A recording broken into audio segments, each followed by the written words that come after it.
ఉషోదయం ప్రేమించు కాపరి ఉషా కిరణాలు ఉదయకాలపు వాక్య ధ్యానమునకు మిమ్మల్ని ఆహ్వానిస్తున్నాం. ప్రార్థన. మా స్థుతులకు ఆధారభూతుడు అయిన గొప్ప దేవ యేసయ్య, ఈ ఉదయకాల సమయానికై వందనములు స్తోత్రములు చెల్లించుకుంటున్నాం.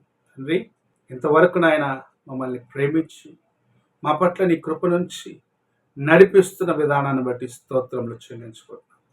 ఈ ఉదయకాల సమయమున నీ వాక్యము చేత నాతోనూ కార్యక్రమం వీక్షిస్తున్న ప్రతి ఒక్కరితోనూ మాట్లాడమని దేవా, నీ వాక్యంను విని గ్రహించుకునే మనస్సును దయచేయమని, నీ ఆశీర్వాదాన్ని సంపాదించుకునే కృపను దయచేయమని యేసు పరిశుద్ధ నామమున అడిగి వేడుకుంటున్నాను పరమ తండ్రి, ఆమేన్. ఈ ఉదయకాలపు వాక్య భాగము కీర్తనల గ్రంథము 71వ కీర్తన మొదటి 3 వచనములను చదువుకుందాం. కీర్తనల గ్రంథము 71వ కీర్తన మొదటి 3 వాక్యాలు. యెహోవా, నేను నీ శరణు జొచ్చియున్నాను, నన్నెన్నడును సిగ్గుపడనీయకుము. నీ నీతిని బట్టి నన్ను తప్పింపుము, నన్ను విడిపింపుము. నీ చెవియొగ్గి నన్ను రక్షింపుము. నేను నిత్యము చొచ్చునట్లు నాకు ఆశ్రయదుర్గముగా ఉండుము. నా శైలము, నా దుర్గము నీవే. నీవు నన్ను రక్షింప నిశ్చయించియున్నావు. మనము చదివిన వాక్య భాగములో దేవుని యందు నమ్మిక కలిగి ఉండటము ఎంత ఉత్తమమైనది అన్న కార్యమును కీర్తనాకారుడైన దావీదు చెప్పటం చూడగలము. దేవుని యందు నమ్మిక కలిగిన వారికి ప్రభు అనుగ్రహించే తన యొక్క కృప, తన యొక్క సహాయము ఎటువంటిదో నీవు నేను అనుభవించి తెలుసుకొనగలము. ఇక్కడ కీర్తనాకారుడు చెప్తున్నాడు, నేను నిన్ను నమ్మి ఉన్నాను, నీ యందు నా యొక్క నమ్మికను కలిగి ఉన్నాను కనుక నన్ను సిగ్గుపడనివ్వవద్దు. నా యొక్క మొరలు ఆలకించుము, నాకు చెవియొగ్గుము, నేను నీ వైపే చూస్తున్నాను అన్న కార్యమును ఎంత తేటగా కీర్తనకారుడు చెప్తున్నాడో మనము చూడగలము. ఈ ఉదయకాలమున దేవుని యందు నమ్మిక కలిగి ఆయన యొక్క సహాయమును కోరే జీవితము నీకు నాకు ఉన్నదా అన్న ప్రశ్నను ప్రభు మన ముందు ఉంచుతూ ఉన్నాడు. అనేక సార్లు దేవుని యందు నమ్మిక ఉంచేదానికన్నా మన జ్ఞానము పైన, బలము పైన, మన యొక్క స్నేహితుల పైన, నీ ఉద్యోగము పైన ఆధారము చేసుకొని నమ్మిక ఉంచి ఓడిపోయిన స్థితికి ఒకవేళ వెళ్ళి ఉండొచ్చు. ప్రభు సెలవిస్తున్నాడు, నా యందు నమ్మిక ఉంచు, నేను నీకు చెవియొగ్గుదును. ఎవరైతే దేవుని యందు నమ్మిక ఉంచుతారో వారి స్వరమును ప్రభు వింటాడు.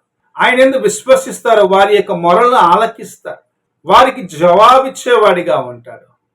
ఎవరైతే దేవుని యందు తమ యొక్క హృదయంలో యథార్థముగా కాపాడుకుంటారో, తమ యొక్క హృదయంలో దేవుని యొక్క వాక్యమును నిలిచి ఉన్నట్లుగా చేస్తూ ప్రతి దినము వారు వెళ్తున్న ప్రతి పరిస్థితుల్లో దేవుని సహాయం కొరకు ఎదురు చూస్తూ ఉంటారో వారిని ప్రభు అనేక రెట్లుగా ఆశీర్వదించేదానికి, వారి పట్ల ఆయన యొక్క చిత్తమును సంపూర్ణము చేసేదానికి, వారి యొక్క బలహీన స్థితిలో వారిని బలపరిచేదానికి, వారిని లేవనెత్తేదానికి, వారిని స్థిరపరిచేదానికి ప్రభు ఉద్దేశించి ఉన్నాడు. ఈ ఉదయకాల సమయమున దేవుని యొక్క వాక్యం వింటున్న ప్రియ సహోదరుడా, సహోదరి, నీ జీవితంలో ఇలాంటి నమ్మకము కలిగి ఉన్నావా? దావీదు రాజు కలిగి ఉన్నట్టుగా ఆయన నందు నేను నమ్మిక కలిగి ఉన్నాను, ఆయన నేను విశ్వసిస్తున్నాను, నా మొర ఆలకిస్తాడు.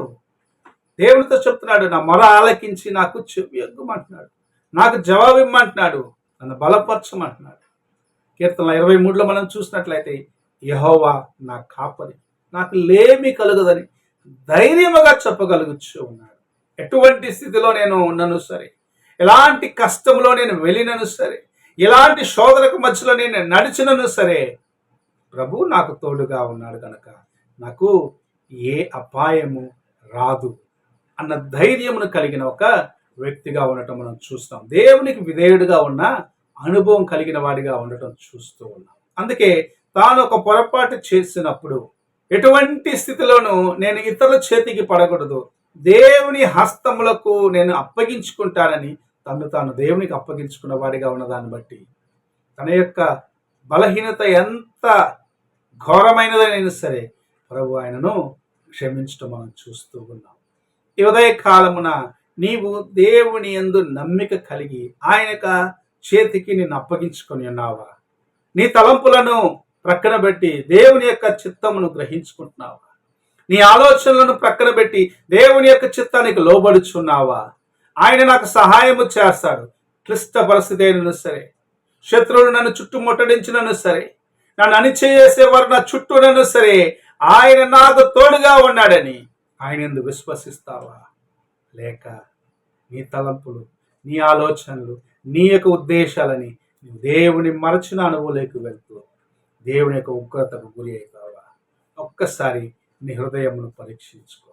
దావీదు కలిగి ఉన్న ఆ మనస్సు కలిగి ఉండేదానికి నేను ప్రయత్నించాలని ప్రభు ఆశిస్తూ ఉన్నాడు.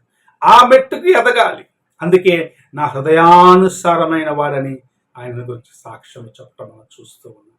దావీదు నా హృదయానుసారుడని ఎంత గొప్ప సాక్ష్యమును ప్రభు ఇవ్వగలిగినాడు. ఎందుకంటే ఆయన ఎటువంటి స్థితిలోనూ దేవుని వైపు చూసినాడు. ఆయన యొక్క స్వరమును ప్రభు వింటాడు అని విశ్వసించినాడు.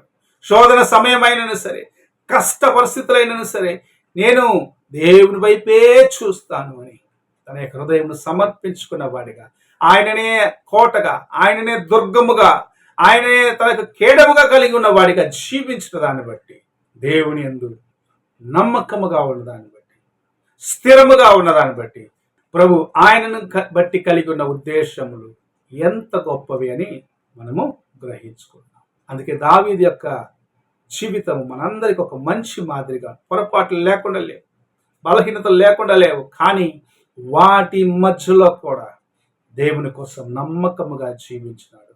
దేవుని చిత్తాన్ని సంపూర్ణం చేయడానికి ఆశించినాడు.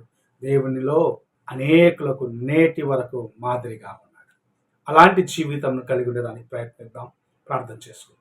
మమ్మల్ని మిక్కిలిగా ప్రేమిస్తున్న పరలోకపు తండ్రి, ఈ ఉదయ కాలంలో నీవు మాతో మాట్లాడిన విధానాన్ని బట్టి వందనాలు. నీ యందు నాయన మా యొక్క నమ్మిక కలిగిన వారిగా, నీ యందు విశ్వసించిన వారిగా, లోకమును, లోక కార్యములను ప్రక్కన పెట్టి నీ చిత్తమును ఎరిగి నీ వైపు చూస్తూ ముందుకు నడిచే కృపను అనుగ్రహించు. నీలో ఎదిగి ఫలించి ఆశీర్వాదం పొందుకునే జీవితంను కలిగి ఉంటాకు సహాయం చేయమని యేసు పరిశుద్ధ నామమున అడిగి వేడుకుంటున్నాను పరమ తండ్రి, ఆమేన్. తండ్రి అయిన దేవుని ప్రేమ, కుమారుడైన క్రీస్తు కృప, ఆదరణకర్త అయిన పరిశుద్ధాత్మ యొక్క సహవాసము ఎప్పుడును ఎల్లప్పుడూ తోడై ఉండి సదాకాలము నడిపించును గాక. ఆమేన్.